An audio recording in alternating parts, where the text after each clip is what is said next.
Welcome back to the Try with Alex podcast. Today I'm joined by our very first pro triathlete here on the podcast, Jack Sosinski. Jack has been doing triathlon since he was 12 or 13 years old, and he acquired his pro license in 2018. We talk about how his pro license works and how the pro series in Ironman works, as well as his training load and how he balances his life as a pro athlete while still maintaining a full-time job. We also talk about the infamous 80-20 rule and how things like travel and mental load can actually play a part in your physical performance on race day. So enjoy the podcast, and as always, please like and subscribe if you enjoy the show. Alrighty, Jack, welcome to the Try with Alex podcast, mate. Thank you so much for coming on. Our very first pro triathlete. I'm super excited about this. Why don't you tell us a little bit about yourself and the early stage of your life and how you maybe got into triathlon? Yeah, well, it's the first podcast I've done, so exciting. Yeah, so just pull me up or steer me in the right direction if I'm not doing this right. But yeah, no, I'm 25, live on the Gold Coast here, and I've done two Ironmans and a fair few 70.3s. But I've sort of been doing triathlon for probably about 10 or 11 years now, properly sort of focusing on it. Did you grow up on the Goldie? So I grew up in Ballarat in Victoria, actually, and just have always loved sport, really. So loved all sports growing up. I tried a bit of everything, but Aussie rules, like AFL and cricket, were probably my two favourite sports growing up. But I was just always active, and Mum and Dad were big on learning, or for us to learn how to swim. So I was always doing like swim training and loved running, and used to do cross country and stuff at schools. So I did a couple of little triathlons as a kid. But it was when I moved up here to the Gold Coast when I was about 12 or 13 was when I sort of first exposed to them. And, so still pretty young though. Yeah, still pretty young. Yeah, definitely really young. Like, didn't feel young at the time, but you as you said, working at the bike shop, we get kids come in that young and into the sport, and I'm like, far out. It was young when I started. So that's like 12 years ago. Yeah, like exactly. A lot of people that I meet, I mean, I'm definitely one of them, sort of find the sport a little bit later into your 20s or whatever. Definitely. And it's interesting to I guess speak to someone that's probably been in the game a little bit longer. Obviously 12 or 13 years. So what was it like when you first started getting into it? Like, I imagine sprint distances, like school stuff. Yeah. What was your experience like there? Yeah, no, it was good. I did like the Wheat Bix triathlon, and then also there was a Mars mini triathlon in Ballarat that I did. But they were more just for a bit of fun. But so like when I came up to Queensland, the school I went to, Emmanuel College, we actually had like a cross country or athletics program, like full-time athletics coach. So I sort of went along to those sessions, and then sort of discovered that you can do triathlon through the school sports system. So you can sort of race like a regional trial and then get into states that way. And that's all through school and stuff? Yeah, through school, yeah. We had athletics coaching at school, and then also a swim squad that I used to do, and then used to just on the weekends go to Surfers Paradise Triathlon Club, Jenny Alcorn's sessions. Yeah.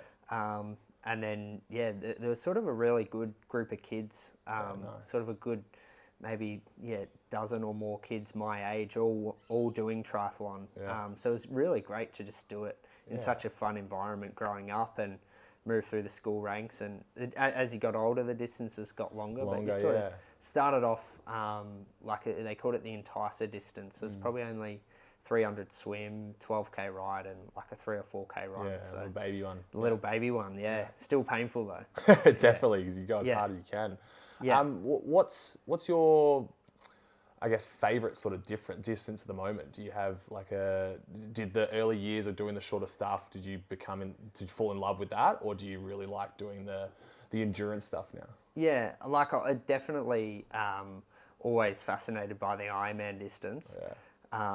I think that most people are when they do the sport. It's sort of like the Hawaii Ironman, like Kona is sort of synonymous with the sport. Yeah. So that was always like the long-term goal, was to do an Ironman and one day make it to Kona. But I guess the good thing about the way that the sports set up is when you start out at school, you sort of I guess the pinnacle is to try to make it to the nationals. Yeah. So that was sort of always the goal. Was short term was just progressing in the distances. So yeah, as I said, enticer and then sprint distance. Yeah. Then eventually that became Olympic distance. Yeah. And then now that And Olympic distance is like double sprint? yeah, Is it double sprint. Yeah. 1500, 15. 40 and 10. Yeah. Yeah. Yeah, cool. Yeah. All right. Why do you think the Ironman distance is so alluring? Why do you think we, like for me, a complete novice in triathlon no more than 6 to 8 months ago, found the sport. You know, I could always run. I was confident on a bike, but not fast, and I couldn't really swim, but I did it. But there was something about the distance and the extended period of suffering that just captured me. Like I just wanted to do Ironman, you know. And why do you think that is? Yeah, I think it's just like it's just an iconic race. I think the Kona Ironman and just Ironman in general. Like I think that just the way that they've branded it, having it as Ironman, people just associate that with the sport. So I guess early days it was always wanting to reach the top of the sport at whatever level you're at. So I guess the pinnacle of the sport is probably the Olympics, I would say. Yeah. Which I guess as I said before, when there were 10, 12 kids that we all used to train together, that was sort of everyone's dream going up, was to try to make the Olympics. But I sort of it was always the Olympics or Kona were the two I think pinnacles of the sport in either distance. So I do love the fact about Ironman as well that you can have all the pros doing it, right? But at the end of the day, all the age groupers are doing the exact same distance, right? And they're out there doing the same thing. It's not like footy, for example. You've only got the AFL that are playing at that level. You can literally go and have everyone in the same race in Kona. There's all the age groupers, all the pros. I love that about Ironman. It's something special about that. And the way that the courses work as well is like everyone's obviously by themselves in the swim, but on the bike, like on the second lap, everyone's together. So you could be going past people or people passing you, like out on the run as well. Like everyone's sort of merged together. Especially, and even with the 70.3 as well, everyone's sort of out on course together. So it's a really good atmosphere. It's good. There's nothing in my life has been like it. I've honestly loved it. I've only done one half Ironman at the moment. So talk to me about like when was your first half Ironman? You didn't go straight into an Ironman, I imagine. So when was your first half Ironman? So first half Ironman was in 2021. So I would have been 22. Yeah. Which now, like at the time, I was probably on the younger side to be doing that distance. But now there's people doing it quite young. Well, I mean, even just like Sam Laidlow, for example. How was he? Like 25 or something? He's world champ and crazy. Okay, so 22, first half Ironman. First half, Yeah, and then was it 22, 23? You ended up doing quite a few races, didn't you? Yeah, so I did quite a few. So I was doing the short course up until then, 2021. Okay. And then sort of changed my focus at the end of that year to the longer or the middle distance. Yeah. Then did probably another 3 races in 2022 that were 70.3. And just for the timeline here, were you already a pro at this point? Yes. So we're going to sidetrack from the right now. Right. But when did you become a pro, and how did you become a pro? Because I think a lot of the viewers would like to know how that process happens and what it looks like in your life. Yeah. Well, there's a couple of ways you can become a pro. So you can either do. You can either be based off your results as an age grouper, so like whether I think it's within a percentage of the pro times or a results based, sort of more of an application, I think. Okay. I'm not 100% sure. Okay. Or you can do it through sort of the junior racing. It sort of merges into, so you got your juniors, which is like under 19s. Yeah. And then once you sort of move out of under 19s, if you continue with the sport, at sort of the elite level, you're then sort of eligible to do pro races as like an under 23. Okay. Almost like a developing athlete. Yeah. So I did that through the short course, did some sort of sprint and Olympic distance pro races. But my first pro non-drafting was at Noosa Tri in 2019. Okay, cool. Yeah. So the pro license, does that cover like different brand? Like I know there's the T100 and there's Ironman and stuff. Does the pro license mean you're a pro in triathlon, or does the pro license mean... Yeah, like I think that once you're so you have your pro membership through the the federation sells triathlon. Okay. You can either be a developing under 23 or a full professional if you're over that age. Yeah. Which makes you eligible to then apply for your Ironman pro membership, or which then you can do obviously 70.3 in Ironman. Yeah. But I think if you hold a professional license through your national federation, that makes you eligible to race challenge or T100 or Ironman. All right, that makes sense. Yeah. And then when was your first Ironman? So that was at the end of 2022. Okay. I did the first Ironman, yeah. And that was in Busso, right? Yeah. It just baffles me, man. I know you've been doing the sport from age 12, 13, but like I'm doing my first Ironman in 2.5 months, and I'm trying to do it in sub 10, and I feel like that has been the biggest challenge of my life. And you've got out there at your first one and rocked a 8:23 at Busso, and it's incredibly impressive. I think like knowing what it's like at that distance, and then just being able to whip that out. Like I think it's just amazing, dude. It's very impressive. Well, thanks, but obviously you always want to improve on yourself, but I guess the first Ironman, like even now, I'm probably still going in a bit naive as to how long the race is, but definitely back in 2022, I in hindsight, I definitely rushed into the distance a little bit. Like I'd only done, my first 70.3 was a year before that, but I'd done like 3 70.3s, I think, before that. But I was just so keen to do the Ironman, and I feel like I'm the same. Yeah. Like I have days where I think that I am potentially being a little naive with the distance, and I'm thinking, I can do a long session here and a long session there. All I got to do is put them together on race day. But I do have days occasionally where I'm like, fuck, maybe I've overestimated a little bit here. Well, I guess that it's like, some people are trained, like the training that some of the pros now are doing is just insane with how easily they can get through the distance and the pace that they can do it. But it is pretty hard to replicate the demand of what an Ironman does in training. Yeah. But it's definitely like, I think my longest run before the first Ironman was like 30K. So like I'd never done a marathon or anything longer than that. So I was definitely going in really green to the Ironman, but I just... How did it like play out? You had an incredible time, but were there moments where you've like on the marathon perhaps where you were just like, holy crap, this is gonna kill me here? Yeah, like it was. I think 70.3 is obviously still a long day, but you're going at like in comparison to an Ironman, it's definitely not as fast. As I said, I hadn't done as many long runs as I probably recommend you should before an Ironman. But I think that I just didn't want to stop. So I was, in hindsight, I probably could have like walked the aid stations or just slowed down a bit earlier in the day. But there were definitely times from probably 20 to 35-ish K on the run where I was sort of thinking like, I just can't stop. But like I got through it, and like it was a really good feeling at the end. But I think that it definitely opened my eyes as to the level that the guys are at. Like that race was won by Max Newman, who he'd come fourth at Kona earlier that year, and I think was... What time did he do it in? He got the equal course record. I think it was like 7:45 or something. So he was well and truly.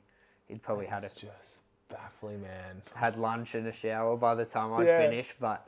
Well, you make me laugh about this. We're talking a total of 30 minutes or something, and But it was a good feeling. But definitely opened my eyes as to the work and the preparation that if I wanted to improve and really race the Ironman, the sort of time you'd have to put in. You talk about like the amount of work that the pros do and how like hectic it is. As a pro athlete, like what is that training load like, and what does that look like with your day-to-day life as well? Because I imagine that as a pro athlete, it's not your full-time profession. Is that correct? Yeah. Like it's not. Yeah, I do race in the professional category in races, but I certainly like my lifestyle is is more of like a semi-pro at the moment. Yeah. Okay. Like I was still working at Mike's Bikes as said, where I met you, and then coaching and stuff as well. So I definitely try to do as much training as I can. But then it's the other things, balance, man, balancing the stuff around that, which is sometimes gets tough. But what does the training load look like a little bit at the moment? Don't have to get too specific. Yeah, too specific. Yeah, so I guess that I'm probably sitting at about, on average, between sort of like 24 and maybe 26 hours a week. It's massive load still. Like, it's definitely a big training load. Yeah, when you've got like a job and everything else going on, it's almost a full-time job in itself. Yeah, it almost is. Yeah, that's bizarre, man. And obviously the recovery around that is a lot as well. Yeah. But I guess that the difference in time between, say, like an elite Olympic distance or short course athlete, 70.3 and Ironman, like it increases a little bit. But most people competing as a professional over whatever distance they're doing, are probably doing between 20 and 30 hours. So I guess it's more just the focus of the sessions that change depending on what distances you do. Like most people competing as a pro would be doing sort of between 4 and 5 of each discipline a week. Wow. So I guess it's not so much the duration or the frequency that changes, it's more the, I guess, the volume of your individual sessions that changes a little bit in Ironman. Well, this is going to open up a can of worms that I'm really excited to hear from you about. Now, whether you are a pro athlete like Jack or just an age grouper like me, Pillar Performance is your go-to performance health brand that helps get you to the start line in the best possible condition. I've been using their triple magnesium for about 2 to 3 weeks now, and I've been absolutely loving it for my sleep and recovery. But recently, I've also started using their creatine monohydrate, 1 scoop in the coffee every morning, and let me tell you, I have noticed a massive difference in my performance. Now, not all creatines are made equal, and in the case of Pillars, it is made from something called CreaPure, which is made from Germany, and it is the purest form of creatine monohydrate available on the market. And on top of that, it's also certified by Informed Sports. Now, why should any endurance athlete take creatine? Well, here are some reasons. The first one is the energy production. Creatine helps replenish ATP in the body. Now, ATP, if you were paying attention in high school, is the body's main energy source. Now, if you've got faster access to energy, then it means better performance, right? It's pretty simple. The second thing is recovery. Because creatine helps replenish the glycogen in the muscles faster, that reduces the muscle damage and inflammation, which is super important if you're backing sessions up day in, day out. And finally, the cognitive benefits are massive. For anyone that's done an endurance athlete, you'll know that being able to concentrate throughout the entire period of the race or the event is as important as having your body ready for it. So the reduction in mental fatigue and the improved focus that you get from creatine is super important for your endurance athletes. Now, if you would like to try Pillar, you can head to pillarperformance.shop and use the code ALEX for 15% off your first order. For the North American viewers, you can head to thefeed.com and use that same code ALEX for 15% off your first order. Massive thank you to Pillar for supporting this episode of the Try with Alex podcast. Let's get back into it. When I first got into the sport, I kept hearing from Instagram followers and people I met that the 80-20 rule, right? The zone 2 80-20 rule. Now, I have my own thoughts about this rule, and I think in your case, it absolutely applies, right? If you're doing a lot of volume, then it's the perfect ratio. But for someone that maybe is watching that's wanting to train for an Ironman but just can't do the load that you're doing, can't do the load that I'm doing, right? I'm probably averaging about 13 to 15 hours a week, right? Yeah. Like, they can't even get that. They might be able to do, say, I don't know, 8 to 12 hours, right? Do you think that 80-20 rule still applies to that volume? And where does it come in if it does? Yeah, like I think that it's definitely maximising the effectiveness of the time you have available for training for Ironman. So, like, I think that the good thing about Ironman as well is that you don't necessarily have to be fast to complete the Ironman, and a lot of the time that you spend working on that intensity, like that 20% that you're alluding to, is sort of the stuff that can be overly like taxing and fatiguing on the body. Yeah. So I guess that if you were time limited, sort of trying to just replicate what your Ironman effort is, and sort of doing a little bit above and below your Ironman pace is definitely going to be the most effective. But I think that if you can be getting in one long ride and one long run every week, that you keep progressing, working the other sessions around that is probably the key if you're time limited, I reckon. Right. I think that's wise. I'm going to use an extreme example here. I just don't think, like, people hear this 80-20 rule, and let's say somebody had, an extreme example, 1 hour to train for a half Ironman every week. They only had 1 hour. They're not going to go and do 80% of that in zone 2, right? And then the 15 minutes or whatever it was, 10 minutes of it and intense. You would get more out of your body in that regard. Now, that's a super extreme example, but I think the key message is that if you just split your time up in 80-20, it doesn't actually necessarily work. I think in your case, it absolutely does. I think there is a certain amount of intense work that we can do as human beings, and if you exceed that, you're looking at injuries and extreme fatigue and things like that, which then inhibits progression in training. So in your case, you can't go above that threshold. I think that it would just cook you. Yeah. But for people that aren't doing that volume, I think, and I mean, I'm not a sports scientist or anything, it's just my opinion from my experience. I think that if I had 5 hours to train, I would do more than 1 hour of intense work, or intenser work than zone 2 throughout that week. That would be my opinion. Yeah, and I think that the 80-20 rule is quite vague as well, because like there's such a big range of intensity that you can train at, and especially for Ironman as well. Like the intensity of your race is quite a long way probably under threshold, especially for a non-professional athlete. Like you're operating at a lot below threshold if you're going for 12 to 16 hours. You can't be at threshold, anywhere near threshold for that amount of time.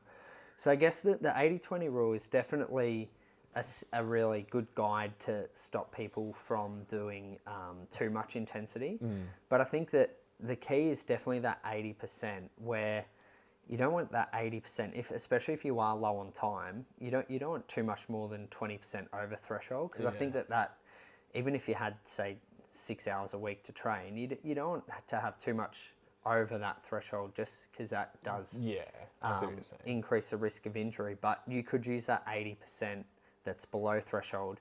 You could have that a lot closer to your threshold. Yeah, I think that's a key message. People hear zone 2 and they hear easy run. Yeah. Right? They think, oh, it's just, I can go at the cruisiest pace ever. But I think that you can make that 80% still like you're getting something out of it. You're still getting faster. You're still feeling the effects of training. You're still... And it doesn't have to be above threshold. It doesn't have to be the intense stuff where you leave going, oh, but it can definitely be more than just... an easy run, as people say. And I think that like the zone 2 is a really on-trend term at the moment. It's very trendy, isn't it? I think that it is a really good way for people to manage their intensity. But like your zone 2 is a really big zone, and I think that especially if you're time poor, using your threshold as a good sort of barrier of not doing too much above it, but the more that you can do as close to threshold as possible, like obviously after a warm-up, and have a cool down afterwards. But say if you've got a 1 hour session, if you can do at least 10-minute warm-up and 5-minute warm-down, that middle 40 or 45 minutes, if you can do as much of that as possible, as close to your threshold, and throw in a few spikes over it, I think that would be the most effective way you can train, I think whether you have 5 or 25 hours a week. The most training you can do as close to your threshold as possible, I think, is for Ironman anyway. Is going to be pretty. I think that's great advice. I really do. And I think when I first started doing this and sharing the journey on Instagram, I had everyone messaging when I was doing anything wrong or when people have opinions, and like I found that I would go out for a 3-hour ride and I would be pushing, like I would be exerted, and I'd be like, my legs would be sore and stuff, and I'd come back and people would be like, dude, you got to go easier than that. I'm like, yeah, okay. I get that I've got to manage the body, but I also, psychologically even, I have to feel like I'm getting something out of it. I have to feel like I'm going to improve, right? That's what builds confidence and things like that. So I think that's really wise, and I think it's great advice, and I hope that someone listening takes value from that. It's definitely... yeah, there's going to be there's not one right or wrong way to train. Yeah. But I think that if you can just get maximum benefit, like say for your 3-hour ride, if you want to ride 3 hours as hard as you can, that's a good session in preparation for an Ironman where you're going to be riding for 5 or 6 hours as hard as you can. So like you need to be doing something along those lines. You definitely can't, especially for Ironman, you can't shy away from doing big sessions at a relatively high intensity. Yeah. If you can recover from them. So as long as you find that that's where your fueling and conditioning comes into it, where if you've built up to doing a 3-hour ride at a 3-hour solid ride, I think that's actually a really good session. But if you've gone from 30 minutes to 3 hours, you're gonna be pretty sore and stuff for the next few days. So I think a lot of beginners, especially getting into the sport, they come from doing the 5K runs and potentially short rides in the sprints, whatever. And then all of a sudden they're like the jump up is just massive, and they don't know necessarily how to run at a speed lower than a 5K run. So there's just like they start panicking, like, how the hell am I going to run this? That's my girlfriend definitely had this experience. She had only ever run 5K, maybe sometimes occasionally like 8 or 9. And then when she started having to do the long run, she's training for a marathon at the moment. She's like, how the hell am I going to run that distance? I just take it a bit easier. There's different speeds that you can run at and different heart rates. So she's on that learning journey at the moment. Yeah. You touched on just then about 2 things, which I'd love to pick your brain about as well. And that is fueling or nutrition and strength work. Yeah. Strength work is one that my intuition, I know it's important, but I just keep neglecting it. Like I'll go and do a 20-minute session where it's really basic in the gym, but I won't give it the attention that my long rides get on my long runs. Yeah. And I would love to know a bit of insight into how you structure your strength training, how much time and attention you give to it, and how important you think it is for training. Yeah.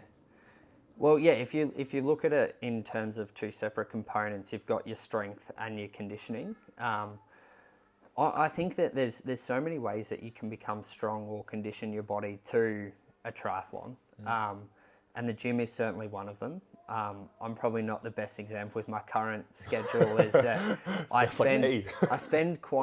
don't spend heaps of time in the gym. Like my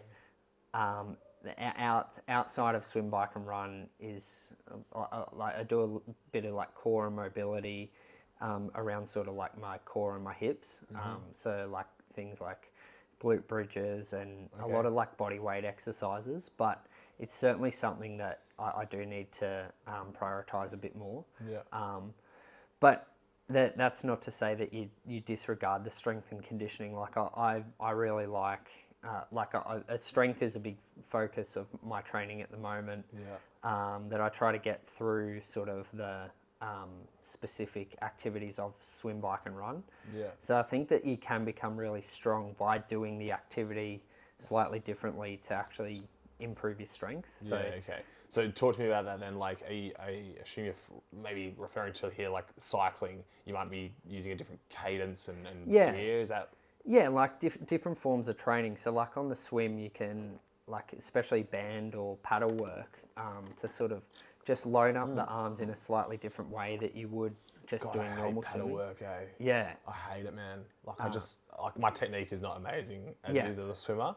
And then you throw the paddles on it, and I know it's working, the muscles and making me stronger. Yeah. But like the technique then just goes out the window again, and I really struggle. I was going to ask you before, and sorry to sidetrack a little bit here, but what's your favorite discipline, or what do you feel is your strongest discipline? It sort of comes and goes, I think. I wouldn't say that I necessarily have like an obvious strength. Like I do enjoy the bike. But after doing some I've been able to race some great athletes, and like I definitely wouldn't say my bike is a strength compared to how strong the really strong riders are, and similar with my swim and my run. So I guess that in terms of my strongest leg, I'd say my pacing across a 3 or 4 hour race, or say an 8 or 9 hour race, would be, I would say my strength would just be trying to pace myself for the distance. All right. That's a really good answer. My strength, but I don't think I've had that answer and I wasn't prepared for it, but it's not necessarily a discipline that's your strength, but your ability to know what your body's capable of and then to be able to get the most out of yourself for those 3 disciplines. Yeah, I'd say that would be, I'm definitely not an elite swim, bike or runner in comparison to the elite. Well, that's why it's a triathlon, I guess, isn't it? You're good at all 3. Yeah, well, average at all 3. Oh, you kill me, man. You say the average and you're just elite in my eyes. It's incredible. All right, so swimming. How do I get better in the pool? How does someone listening to this, what would be your 3 tips or... 3 tips on how to swim better? It's an infinite rabbit hole of how to improve technique in the pool. Yeah, like technique is definitely one. Yeah. And sometimes having someone else having a look at your technique is going to be, they're going to be able to see things that you can't. Yeah. Or even getting them to film you as well. And having a look at like how you look in the water, and even getting someone to identify areas of what a good swimmer does and maybe what a poorer swimmer does, and noticing the differences. So technique's definitely one, and sort of getting the help of an expert to sort of diagnose the most obvious areas of that would be one way. But assuming your technique's relatively sound and you want to improve your swimming from the actual training prescription side of things, I would look at like all 3. I think that you've got 3 components of your of each sport, which is your endurance, your speed, and your strength. So I would be focusing on all of those. Like, say if you're in the pool 3 times a week, I'd be trying to focus on all 3 of those things on one different swim. So for example, if you're swimming a 70.3, you want to obviously have the endurance to operate for 1900 meters or for 35, 40 minutes, however long it takes. So conditioning yourself for the distance of the race is going to be a big one. So not going in blindly like I did with that 30k into the Ironman, but being confident that you can get through the distance by practicing it in training. Especially for the swim. Like, the swim is probably the one thing. But you can just, even in Ironman, you can go in there and do the distance and try and do it at race pace even, and it's not going to ruin your training. Yeah, exactly. Whether you break it up, like a session that I really like to do is like whatever race you're doing is you break it up. So whether it's broken 2k for a 70.3 or a broken 4k for a Ironman, sort of then you can look back on that in the race and be like, reference how you should be feeling at different stages. Yeah, great. I think that's great advice. Try and then give that same advice for the bike or the marathon, for example, in Ironman, because you can't, like, you could replicate each individual one, I guess. Marathon in itself is, you're probably not going to go and do too many marathons before your Ironman, are you? Like, you'll do 1 or 2, I'd say. But, But, like, how do you... My uncle said to me when he was watching my videos, he's like, have you gone and done an Ironman yet? I said, no, I'm not going to go and do that. Like, I'll do that on the day.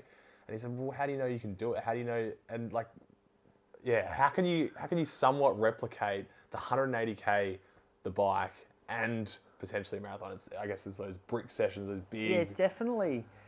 There's lots of ways to do it. But I think that a valuable tool you can use in your own training when preparing for even a 70.3, because you can't just really go and just do a 70.3 as training all the time, but you can use the fatigue that you accumulate in training to help replicate that you accumulate in a race. So that's where definitely looking at sessions in, say, like a 2 or 3 day block is a valuable tool that you can use. So whether it's a weekend session where, or like over the course of a Friday, Saturday, Sunday, to really focus on, say, like a quality swim on a Friday where you're doing something like the broken 3 or 4k, and then into doing, say, your long ride on a Saturday with it, like maybe a short run off, just to replicate the feeling of running with fatigued legs and low energy. And then the following day doing your long run. So, and then looking at those 3 as a whole, factoring in the fatigue from each over the days and trying to work out, I guess, a race pace or a... and factoring in that you're not going, like you're going to go into your Ironman fresh, that you're not going to have, 2 weeks, 2 months of really hard training under the belt. Yeah. Where you can accumulate your fatigue on, say, like Monday to Thursday from your shorter, more intense sessions, and then use your Friday, Saturday, Sunday to almost replicate sort of what an Ironman is. What would a taper look like for a full Ironman, like for you? So you're obviously not going into that race with that fatigue from the 2 or 3 weeks before. How much do you taper? Like, how do you know how much is right? Yeah, well, that's where tapering is a real art to it, and I still don't actually think that I've worked it out for both myself and also some of the athletes I coach. Like, sometimes you can look at your own performance on any given day and think, well, it's pretty, like, race pace felt all right today, and I'd been doing, like, training for 3 or 4 weeks before that without really backing off at all. And then sometimes you can get to a race and just feel like you have nothing. So it's sort of finding that fine line between what's enough and what's too much. Yeah. So I think that definitely an important factor to consider when doing an Ironman is to travel. Because every Ironman here anyway, maybe Port Macquarie you can drive to, but there's a flight and travel and all of that is mental load. It's mental load, yeah. People don't realise, but you could be sitting on a plane and you're thinking about the race and there's all this mental stuff going on that just fatigues you. Yeah. And that is just, it just builds as a load on your physical body, even though you might not notice it. Oh, definitely, Yeah, yeah. I think that's really good advice. I think that is incredible to think about, because I can have a crack a day training where I don't have to think about anything else. Yeah. And now all of a sudden I'm feeling confident about the race day, and I get there and I'm, checking in the bike and I'm making sure I haven't forgotten anything, and I'm checking in on my family, making sure they're all set up in the hotel. Yeah. And all of a sudden you've got to the end of the day, and yes, you're going to sleep, but you're just like even more fatigued, and you're like, it's almost like you're not tapering because you've got all this other stuff going on. So yeah, I think finding ways to practice race weekends and to know what that feels like prior to it is really important. Yeah, it's really important. Really important. Yeah. Yeah, so I guess in your taper, like, naturally you're going to start backing off, within the 1 or 2 weeks leading in.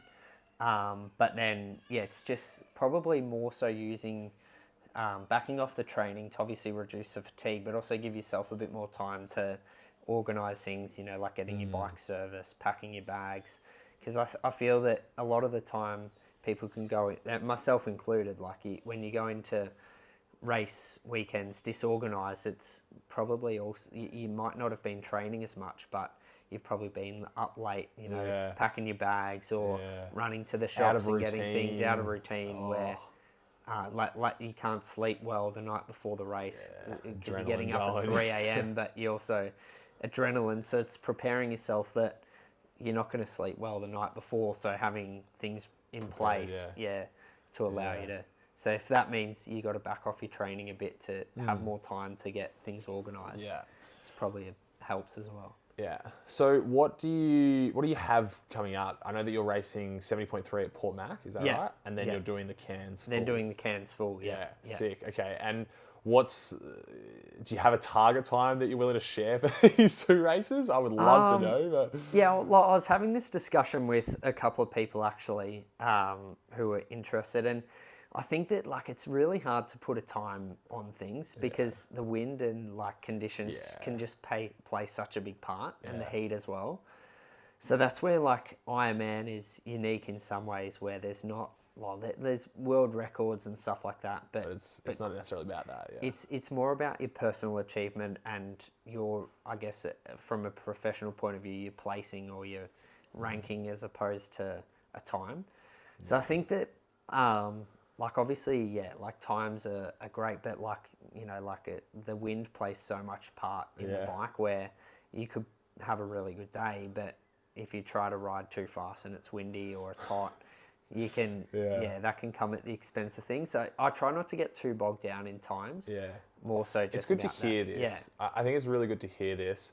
Obviously, I've set a challenge that's completely based on time, right? Yeah. Like, it's all 10 hours or nothing. Like, I'm either get there and I make it, I'm sweet, or I don't get it and I give my bike away, right? Give like, the bike away. Yeah. So at the end of the day, mine comes down to velocity, but you can't, I won't base my race purely on speed. Like, Yeah, I won't go yeah. on the bike and be like, I need to hit 35 k's an hour for the whole race. I will work on power and heart rate and stuff. But at the back of my mind, at all times, I'm thinking about that 10-hour mark. Yeah. And I think it's, like wind or not, puncture or not, like whatever it is, it's something exciting. I love the thought of just being able to having to get at that time. Yeah. Yeah. Yeah, it definitely is. Like, there is a, with any endurance event, there is a time, or any sporting event, there's a time or a score aspect that is a real like lure for people to get the most out of themselves. So, like, I guess in terms of looking at time, like, I really just want to improve on my run at Cairns. Okay. The last 2 Ironmans I've done have just been really, the back end of the run has been reduced to like walks and stops and stuff. So I just, my main goal for the Ironman is to be able to pace myself enough on the bike that I don't expect a negative split or anything, but if I can get through most of the run, if I can run without walking, I'll be. That's a win. Oh, that's a small win. Yeah. Okay. Yeah. I don't know if you've read the book Iron War by any chance. Have you? I haven't. I know about. You know about obviously the Iron War, but I've never read the book. Yeah. So the 89 Ironman, obviously Dave Scott, Mark Allen, and Mark had been like Dave Scott's bunny for like 6 years. Couldn't beat him, right? And he rocked up to the 89 Ironman and said, like, I'm racing Dave and I want to win, but the most important thing in this race is that I don't be beaten by the island. I don't lose to Ironman, right? Yeah. He wanted to beat Ironman, and what he meant was like, I want to feel in control, and that I know that I can handle this without feeling out of it, right? Without feeling like I've crumbled somewhere. And I think this is what you're talking about. Like, a win for you and a win for Mark Allen back in '89 was conquering the island, like knowing that I paced myself correctly and I've had my best possible race because of it. I think that's what you're talking about. Yeah, if I can just have my best possible race, that'll be that's awesome, man. It's very interesting. So Port Max 70.3. Now, talk to me about, like, because there's the Pro Series, right? And then there's obviously a lot of races that aren't in the Pro Series. But as a pro athlete, is there still benefits to racing in races that aren't the Pro Series? Yeah. I get a little lost with how it all operates. Yeah, well, the Pro Series is a fairly new concept. Yeah. Like, it's only in its second year. Yeah. And I really like the concept. You get scores from each race. Based on how far you are based on behind how the far leader. you're behind, So I think it's, like 4,000 points for a normal Ironman or 2,500 points for a 70.3. Yeah. And they have certain races throughout the year which are Pro Series races. Which are Pro and Series they're random races. each year, is that right? Like, they're going to be changing? Yeah, I think they change them up a little bit. Like this year Australia has, last year we had Busselton as a Pro Series. This year it was Geelong. Yeah. I think Cairns Ironman was last year and is this year. Okay, So you naturally attract a better field to these races because there's fewer of them. Which I think is what Ironman wants to do. Plus they have like all the live stream and a little bit more coverage and hype around the race. And I think that like it's really working well. They've done it so well where like you look at Geelong is just one of the strongest fields ever assembled in Australia, I reckon. So it's a really good thing they're doing. It's certainly captured me. It really has. So back to the question about like what's your racing Port Mac, for example, coming up? Not a Pro Series race. Not a Pro Series, But you're still racing that. I guess the simple question is why? Like, what is it just because you wanted to race and get... Yeah, so like every Ironman race you do, you still get points towards your like T100 ranking or your PTO ranking. And I just have no idea how it works. It's really interesting. It's so many different directions, I guess.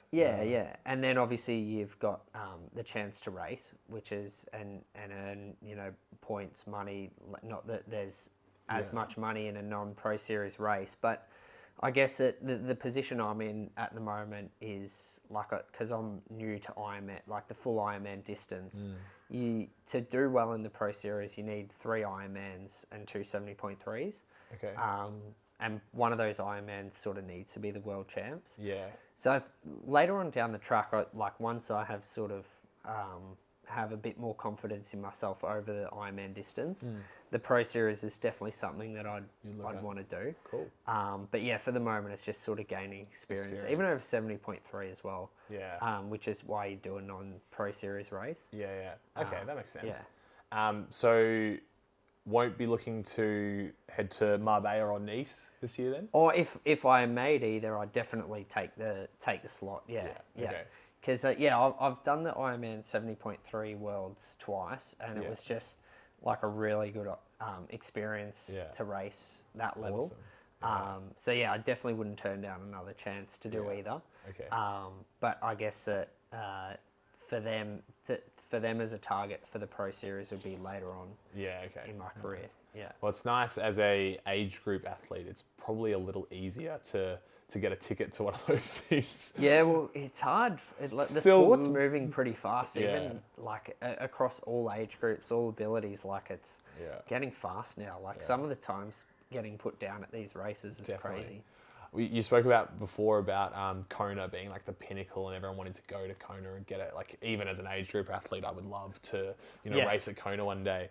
I think an advantage that I've got at the moment is that because everyone wants to go to Kona, Nice isn't as high priority for a lot of triathletes, right? Obviously, Nice is coming up this year, and I think it's so close to Cairns that the slots at Cairns will roll down quite far because it's like 2 or 3 months.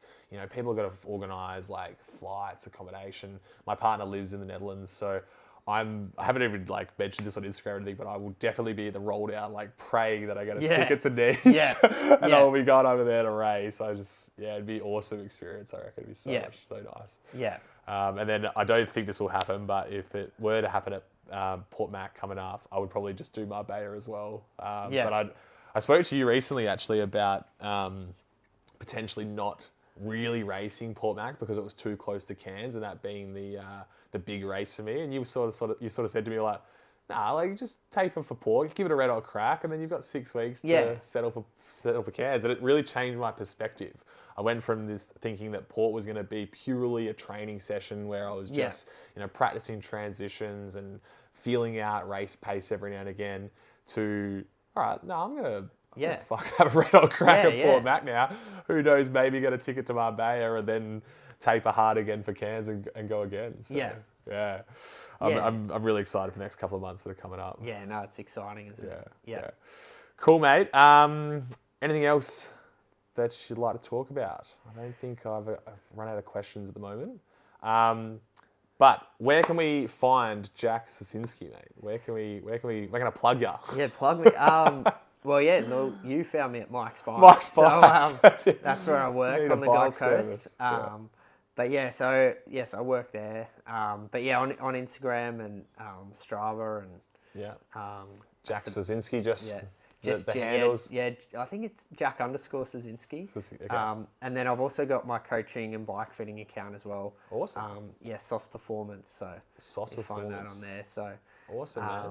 That's about the extent of my social media. No TikTok or YouTube or anything, but mate, you have to pick it up soon. You'll have to get more of those sponsors going and stuff like that.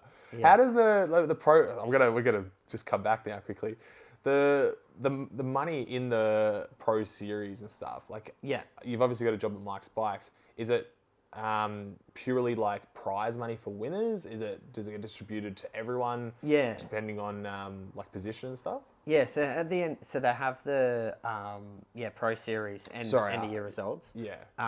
So they pay down to 50th. Okay. In the Pro Series. So the top 10 is quite big, and then I think drops off a little bit from maybe 10th to 20th or 10th, but I'm pretty sure from 30th to 50th is all the same. Okay. And then Pro Series aside, let's just talk about for example, Port Mac 70.3 coming up, not a Pro Series race. Is there prize money involved? Yeah, so there's prize money at all the pro races. Okay. Yeah, most open or pro races will have prize money. Yeah. But so the T100 would be sort of the premier. Yeah. Okay. Aside from your World Championships and your Pro Series end of year bonus. Yeah. The T100 would be your biggest money races. Will you consider racing T100? It's very hard to. Right. You sort of have to be ranked or have a wild card, sort of up in the upper echelon of that middle distance. Yeah. Like if I ever got a wild card, I would certainly take it. I think long term that the Ironman distance will suit me a lot more. So the Ironman Pro Series would be what I would target. The T100 is like it's getting really fast, which is sort of why I steered away from the World Triathlon or the shorter races. I just don't have that speed. So fast. Which I'd love to, but I think that just being realistic, I think the Ironman distance would be suited to me a bit better. Yeah, cool. Yeah. I think there's also something beautiful. I've spoken about this on a couple of podcasts now. There's something so beautiful about suffering for that long. Yeah. Like just putting your body through that and coming out the other end of it. It is the most euphoric feeling. I mean, I've only done a 7.3, but I've done lots of training sessions and I can't imagine what it's going to be like at Cairns. Hopefully, if I'm under sub 10, that euphoric feeling of being like, I've just done that.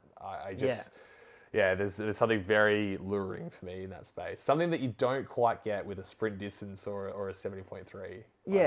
I think that I think it's just accomplishing a goal is a big thing of the feeling you get across the line, or after a big training session, or outside of triathlon as well. Like achieving a goal is, I think, that euphoric feeling you talk about. It's definite. Like I'd say that my best memory would probably actually be my first 70.3. Just because I was so new to it. Like I didn't know anyone that had actually done a pro 70.3 before, and and I think that I executed as good a race as I probably could have. So I think that was probably the finish line feeling that people talk about. It was actually probably at that race more so than the Ironmans. I did, because I sort of achieved my goal and got the best out of myself. My 70.3, my first 7.3 was not the perfect execution at all.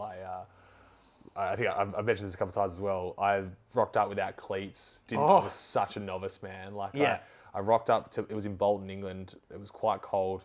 Rocked up to the swim and didn't have like a wetsuit or anything. Oh, really? The person said to me, this was the day before when I was checking the bike in and stuff. They said, like, you need a wetsuit. It's going to be so cold. And then they talked to me, we were in a lake. So you can imagine no buoyancy or anything in the salt water.